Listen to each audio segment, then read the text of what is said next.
Naging curious si Pangulong Digong Duterte kung saan daw at sino ang nagbibigay ng pangalan ng mga dumarating na bagyo sa bansa. Paliwanag ng Pag-asa, meron na nakandang pangalan kada taon simula letter A hanggang letter Z. Ang mga bagyong nagdudulot ng matinding pinsanan na umabot ng bilyones na sumisira sa mga infrastruktura at ari-arian. At marami ang namamatay ay inaalis kaagad sa listahan ng mga pangalan ng bagyo.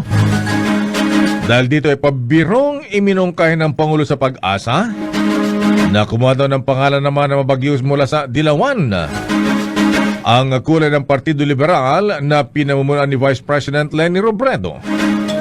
Narito ang pagbibiro ng Pangulong Duterte. Aking tanong, because you have the international name for a typhoon, it's always adapted almost everybody. Tayo, we have our own. So, every typhoon that comes in, we baptize him or her. So, sino ang tao nagbibigay ng pangalan? Ang tinatanong ko sa iyo. Doon ka magkuha sa Dilaw. Marami doon.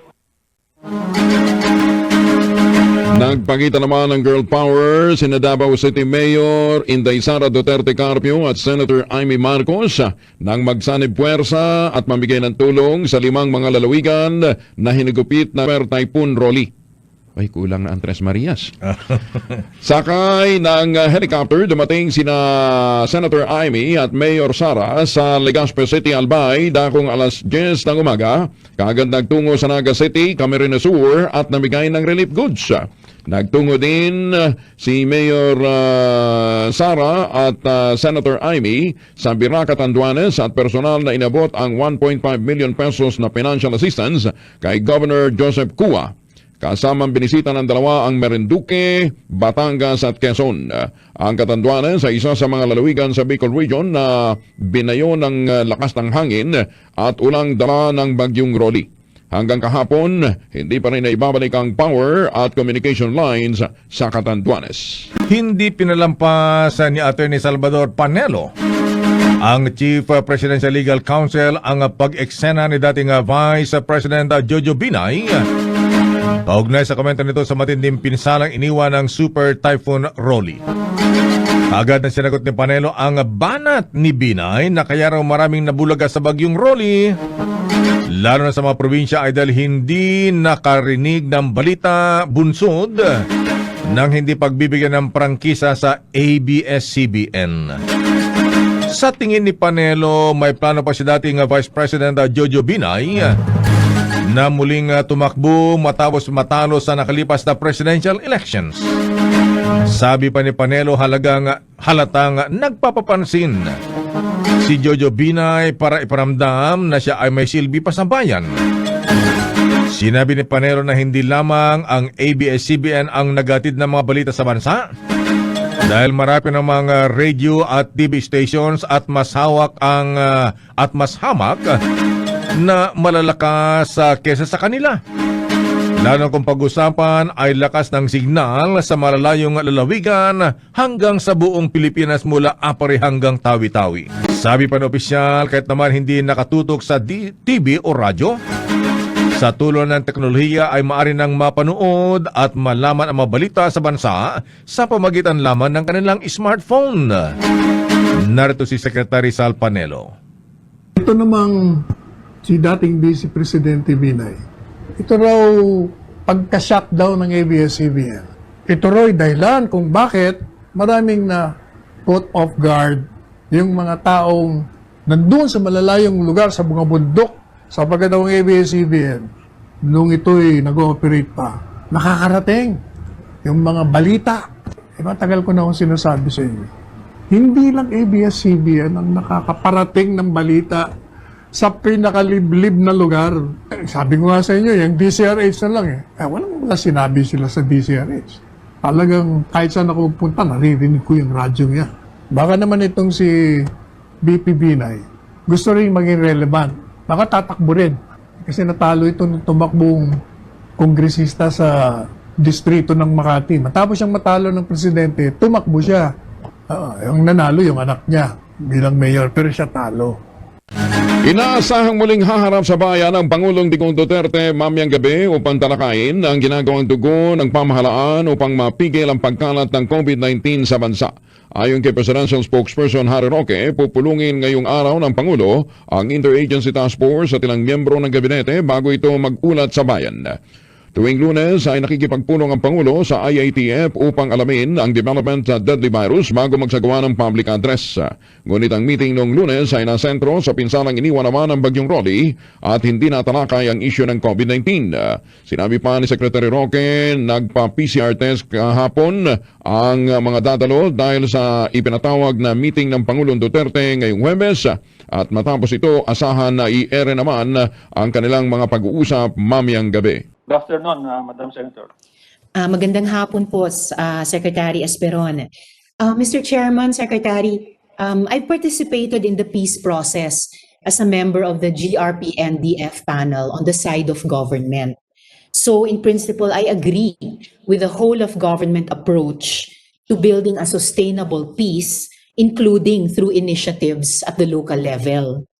Even the executive order that created the NTF-ELCAC states that insurgencies are symptomatic of broader social, economic, and political and historical problems like poverty and social inequality.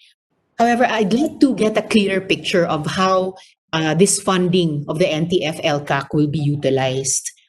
In concrete terms, Secretary, ano po yung current strategy para tapusin na yung local communist armed conflict? At paano ito iba kung ito'y naiiba sa kung ano yung sinubukan noon? Kasi honestly, sa presentation kanina, parang sobrang 1980s ang dating, parang throwback Tuesday ngayon. And to implement this strategy, the current strategy, Secretary, anong mga programa ang i-implementa sa local level? Secretary, Mr. Chairman. Thank you, Madam Senator, Mr. Chairman. I am, of course, very much aware that you are a member of the GRP panel involved in the peace talks because after retiring as the Chief of Staff of the Armed Forces, I became the presidential advisor of the peace process. Opo. So the matter of peace talks with the National Democratic Front, Philippines, which represented the CPP and NDF, is always something that interests me. And so, the senator is asking if the programs of the National Task Force ELCAP. First, the strategy, Mr. Secretary. What is the current strategy and how is it different, if different, from what was attempted in the past and which actually had failed? Yeah. This National Task Force ELCAP works on a national plan, that is two-track. One is the political, the socio-economic portion, and the other one is the political, or that includes also the military.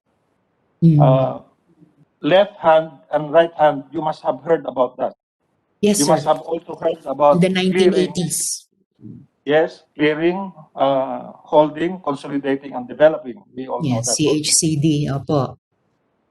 But in the course of implementing our campaign plans, you have all of us almost left it all to the military and the police and the other security forces to solve the insurgency problem, which is not a military problem. It is a political, a social, and an economic problem, as well as a military problem. Therefore, this National Task Force ELCAP is now what we call a whole-of-nation approach, because first of all, it is a whole-of-government approach that also includes the private sector. So it becomes Just a quick intervention, excuse me, Secretary Esperon, and with the permission of Senator Risa. Of course, Mr. Chairman. Now that you have discovered na yung peace talks pala, part of the revolutionary struggle, tutuloy nyo pa rin yung peace talks, at least at the level of the CPP, NPA, NDF, sa top level, tinutuloy nyo pa rin ba? No longer, not at this point yet, Mr. Chairman. That's why we have the local peace engagement cluster. We engage the local level commands of the CPP-NPA or other groups like the RPA ABB, which with whom we have just signed an agreement through OPAP. And so we can engage the CPP-NPA at the provincial level. So, lahat ng peace initiatives at the level of JOMA season, scrap na. Suspended. But all the Suspended. Well, which reminds me, kanina si Alex, Gerald Lamonte Aguno, he quoted Sun Tzu. If you know the enemy, di ba? Yeah. Eh, alam mo na yung ganun pala, yung peace talks, part ng revolutionary struggle, why are you still pursuing? We have The peace talks. suspended it and we have terminated it. The President has terminated it as we have realized that it is so, that they are just using the peace talks to take advantage to propagate themselves. But not at the local level. At the local level, we can talk to them Yeah. because many of them are coming to us and they want to return to the folds of the law. Thank you. Thank you, Senator Risa. So we are. Thank you, Mr. Chairman. And Secretary, just to make it of the record, Mr. Chairman, as a long-time peace activist and also former member of the government peace negotiating panel with the NDF, I really regret that government has suspended or canceled even the national level peace talks. Dahil po, kahit na di tulad ng government MILF peace process na nagpakita ng sapat na good faith ang parehong parties to the armed conflict at the negotiating table. At kaya mayroong konkreto silang naibunga ngayon sa forma ng BARM law at yung BARM mismo. Kahit na sa tingin ko po, kulang pa ang good faith ng gobyerno at ng NDF sa negotiating table ngayon sa national level, ay nire-reject ko po yung sinabi ng NDF na ang peace talks ay para lamang magsilbi sa kanilang armed struggle. And so I really regret na suspended yung national peace talks sa ngayon dahil dapat yan ay bukas pa rin na larangan na lalo na ang mga civilian, ang mga non-combatants ay pwedeng itulak pareho ang gobyerno at ang NDF na magkaroon ng kasunduan. But having said that, Mr. Chairman and Secretary, I thank you for the Secretary's responses about the national plan. In fact, in the middle of the pandemic, when almost every government department, agency, and office has had its budget cut, we're allocating 19 billion pesos supposedly to resolve the long-running communist insurgency. I'd like an honest threat assessment, Secretary, Mr. Chairman. How great a national security risk is the longest running or the long-running communist insurgency led by the CPP, NPA, NDF? Are the communist rebels a clear and present danger to the country? Is our duly elected democratic government at risk of being encircled in the city from the countryside? Secretary, Mr. Chairman? Yes, Mr. Chair. Yes. Unang-una, gusto ko lang sabihin na ang pag-address, pag-asikaso sa mga problema na dulot ng pandemic, COVID-19, ay binibigyan natin ng diin. Kung kaya nga ang Kongreso ay nagpalabas na nga ng Bayanihan 1 and 2 upang talagang maagapan natin yung ating problema sa COVID. Karamihan sa amin dito, ay halimbawa si Secretary Lorenzana, siya ang Task Force Commander ng National Task Force COVID. Pero membro kami ng Interagency Task Force. At hindi lang minsan sa isang linggo kung mag-meeting kami. At ang Pangulo naman ay lumalabas ng kada linggo upang upang sabihin sa bayan kung anong ginagawa ng gobyerno patungkol sa COVID-19. We are aware that COVID-19 is a clear and present danger. Kung kaya nga... Pero yung communist insurgency po, Secretary. Sa 500 billion. 500 billion emergency. Ngunit, sa gitna ng lahat ng ito, mayroon pa rin tayong number 1 political security threat. At ang Yan po yung nagsasabi number ay one, hindi ako. Secretary. Kayo na rin mismo nagsasabi at ang Pangulo mismo nagsabi na ang number one threat, political security threat, ay ang CPP, NPA, NDF. Hindi natin Secretary, pwedeng pabayaan ito. ibig po bang sabihin na yung bansa natin ay humaharap sa mas malalaking risk mula sa internal kesa sa external threats? Ibig po bang sabihin din na tingin niyo na yung ating militar ay primarily dapat nakafocus sa counterinsurgency mission sa 2021 and beyond? That is the dictate of the situation. How we wish, as a former chief of staff, na inaasikaso ko lang ay yung aatake sa ating teritorya. Ngunit hindi ganun ang totoong nangyayari. Unang-una, mayroon tayong insurgency, kaya ang inyong armed forces ay nagtutuon ng pansin dyan. Ano naman ang sasabihin nyo sa amin kung yung armed forces at saka police, mayroon nang patayan dun sa mga barangay, kung saan-saan, mayroong assassination dito sa Metro Manila. Alam nyo naman kung sino yung mga pinagpapatay dyan sa loob ng Quezon Memorial Circle na mga top leaders ng CPP, NPA at yung ABP naman. Si Rolly Quintanar decades ago. Anong gagawin po namin? Yung police ninyo at saka military, sasabihin Yes, namin na Secretary. hindi kami bagay dyan? Hindi, sige po, So pag-usapan it is natin ang dictated by insurgency. Yes, It is Secretary. So, dictated by the situation. let's talk about the situation of the insurgency. Secretary, nung kayo nga po ang hepe ng Armed Forces of the Philippines, taong 2006 in particular, hindi po ba sinabi nyo noon na yung militar ay iwa-wipe out ang New People's Army sa loob ng 3 taon? Hindi po ba sinabi Yes. nyo noon yun Yes. tungkol sa ating FP? Alright. And hindi nyo rin po ba... It is never wrong to have some targets. Yes, agree. Some objectives. Agree. And hindi nyo po ba sinabi noon na yung lakas ng mga rebelde ay drastically nabawasan pasalamat sa Oplan na pinangalan ng Bantay Laya? Hindi po ba? Totoo po yun. Nabawasan sila from Okay po. 6,000, naging 4,000 plus. Ngunit Opo. may mga At sumusunod hindi- pa rin mga na-recruit. Dahil nga, ang nagre-recruit ay mga iba't ibang organisasyon. Okay. Yun ang gusto namin mapigilan at isiwalat dito sa hearing na ito. Tapos po, Hindi natin aawatin ang recruitment, ay tuloy-tuloy pa rin itong ating insurgency. At hindi po ba din, Secretary, nung 2008 naman, sinabi nyo na bubuwagin nyo, ite-tear down ninyo yung 15 NPA front sa loob ng 3 buwan? Na-meet po ba yung mga layunin na yan? 2002? Secretary, ayon sa aking research 2008, na-meet po ba yung mga layuning iyon? 15 NPA front sa loob ng 3 buwan? Yes. They were. There were about 70 guerrilla plants at that time.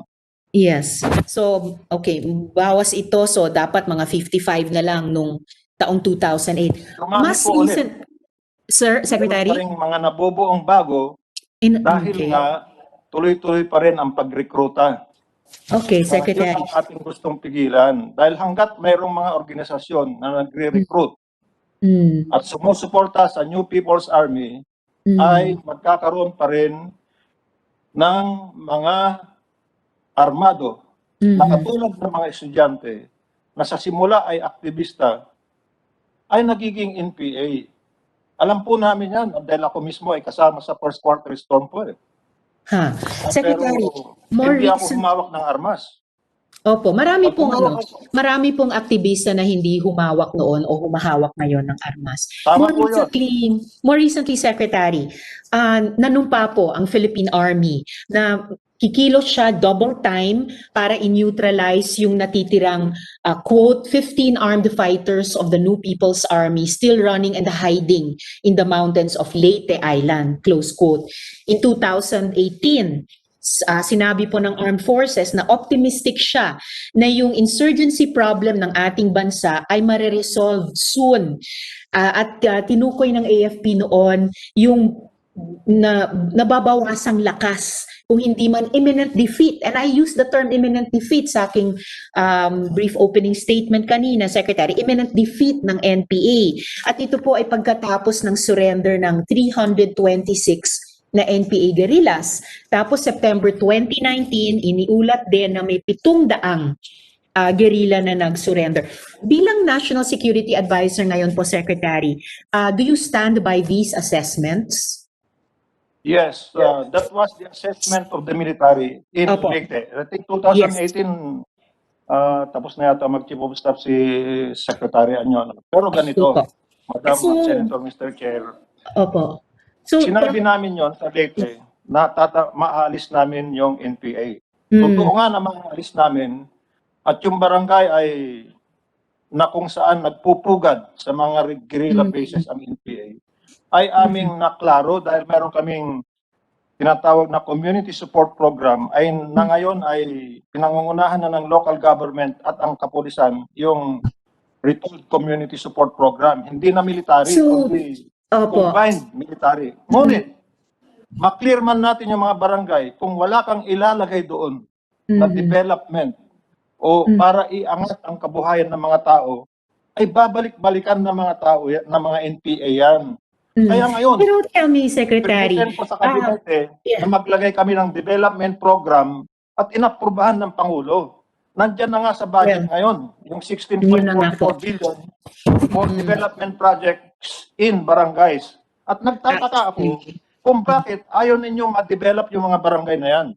no. Samantalang alam Mr. naman natin na Secretary, guerrilla based ang mga yan. Mr. Chairman, Hindi ito po palit-palit ay... lang tayo. Paikot-ikot lang No. tayo. Mr. Secretary, Mr. Chairman, Yeah, I'm ito sorry, po I'm sorry, ay pagdinig. Yes, Mr. Secretary, thank you for your apology. I accept it because for the record, Mr. Chairman, ito po ay pagdinig ng isang komite ng Senado at tayo po ay nagtatanong sa ating mga resource persons, kasama na ang good secretary, at hindi po ito larangan para akusahan nila tayo na ayaw natin ng ganito o ganyan na programa ng gobyerno na magtatrabaho nga tayo double time na habulin matapos ang isang budget para sa 2021 na Sinabi niyo kanina na babawasan niyo ng 8 billion eh. Mr. Chairman, I'm still Yes, addressing the chair, I Secretary. wait for Tayo the po, big Yes. Senator, Secretary Esperon. thank you, Please proceed, Mr. Senator Risa. Chairman. Thank you, Mr. Chairman.